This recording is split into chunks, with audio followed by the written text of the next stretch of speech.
তারা বলেছেন যে বর্তমান অন্তর্বর্তী সরকার তার প্রধান একটা স্পেশাল কনস্টিটিউশনাল অর্ডার দিয়ে বলবেন যে একটা গণভোট হবে এবং সেই গণভোটের ভিত্তিতে আমরা জুলাই সনদকে বৈধতা দেব।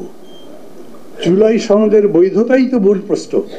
যদি সেটা দেওয়া যায় তাহলে তারপরে নির্বাচন হতে পারবে। আমি আবারও বলি, আমরা গণভোটের বিপক্ষে ছিলাম, বিএনপিও কখনো গণভোটের পক্ষে বলেছে সেরকম না। যারা এখন পিআর এর কথা বলছেন বা পিআর নিয়ে অনেকগুলো প্রশ্ন তুলছেন তারা গণভোটের পক্ষে। সালাউদ্দিন সাহেব যখন বললেন যে গণভোট হতে পারে, শুধু একটা প্রশ্ন আছে, এটার মধ্যে তো অনেকগুলো ডিসেন্ট আছে, এই নোট অফ ডিসেন্ট নিয়ে কিভাবে ভোট হবে? জুলাই সনদের মধ্যে থেকে এগুলো তো বাদ দেওয়া যাবে না। উনি প্রস্তাব করলেন সবগুলোকে একটা প্যাকেজে না হোক, মানে যে ডিসেনশন গুলো আছে সেগুলো একটা প্যাকেজে, বাকিগুলো মিলে একটা টোটাল প্যাকেজ, তারপরে গণভোট হবে ইয়েস অর নো।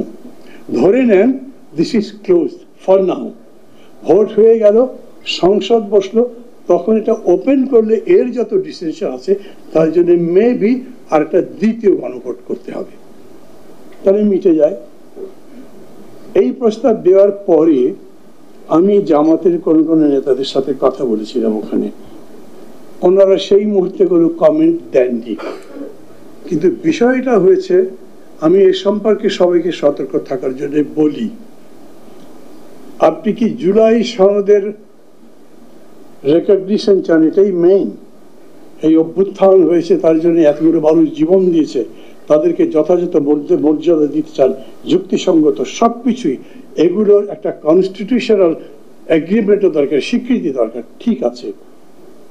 কিন্তু আপনি তার পাশাপাশি যদি এখন বলেন না কনস্টিটিউশনাল অর্ডার তাদেরকে দিতে হবে, কনস্টিটিউশনাল অর্ডার কি এই অন্তর্বর্তী সরকার দিতে পারেন? আমি জানি যে এখন আমি যে কথাগুলো বলছি একটু জটিল মনে হতে পারে, এই জন্য সহজ করে ফেলি আমি আপনাদের কাছে। এই অন্তর্বর্তী সরকার একটা কি বিপ্লবী সরকার যে তারা কনস্টিটিউশনাল অর্ডার দেবে? এই অন্তর্বর্তী সরকারটা কেমন? বিএনপি খুবই ক্যাটেগরিক্যালি বলেছে this is a constitutional government. এটা 106 রেফারেন্সে সুপ্রিম কোর্টের রায়ে প্রতিষ্ঠিত। কিন্তু ভিন্ন পক্ষে এটা বলা যায় এটা হচ্ছে জনগণের অভিপ্রায় এত বড় অভ্যুত্থানের মধ্যে দিয়ে প্রতিষ্ঠিত।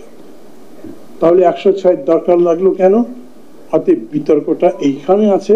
এবং এটার জন্য যারা আজকে এই পিআর এর কথা বলছেন তারা আবার পাল্টা বলছেন এই সরকারই বৈধ নয়, কারণ এই সরকার জনগণের অভিপ্রায়ের ভিত্তিতে কাজ করছে না। কিন্তু তারা মনে করে এই সরকারের রাইট আছে, জনগণের অভিপ্রায়ের ভিত্তিতে যেহেতু হয়েছে অতএব তারা স্পেশাল অর্ডার দিতে পারে। আমি মনে করি যে কদিন আমাদের হাতে আছে আমরা নিজেদের মধ্যে কথা বলতে পারবো।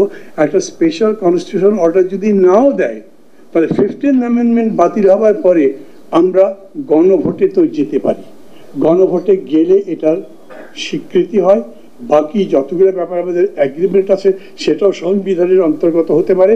এবং সেই ব্যাপারে বিএনপির পক্ষ থেকে আমি বরঞ্চ বলি, আমি তো ভাই বিএনপি করি না এবং এটাও বলি বিএনপি করবো না, মানে তাদের প্রতি বিদ্বেষ থাকে না, আমার দল করি সেই বিবেচনা থেকে বিএনপি করি না। কিন্তু তারপরে আমি এটা বলবো, ধরেন মূল বিষয়টা অবিশ্বাস, আমরা বলেছি এই কাজ ক্ষমতায় যাবার পরই করব, অথবা নির্বাচনে যারা ক্ষমতায় আসবে যেই আসবে তারা এই দায়িত্বগুলো পালন করবে, সবাই বলেছে, আমরা কাগজে সই করব। তারপরে আমরা যখন নির্বাচন করব সেই নির্বাচনের সময় ম্যানিফেস্টোতে এগুলো দাবি হিসেবে বলবো, তারপরেও আপনি আমাকে বিশ্বাস করছেন না। আমি তো বলতে পারি আপনি বিশ্বাস না করে করবেন না, আমি কি করব? আমি আপনার বিশ্বাস উৎপাদনের জন্য আর কি করতে পারি?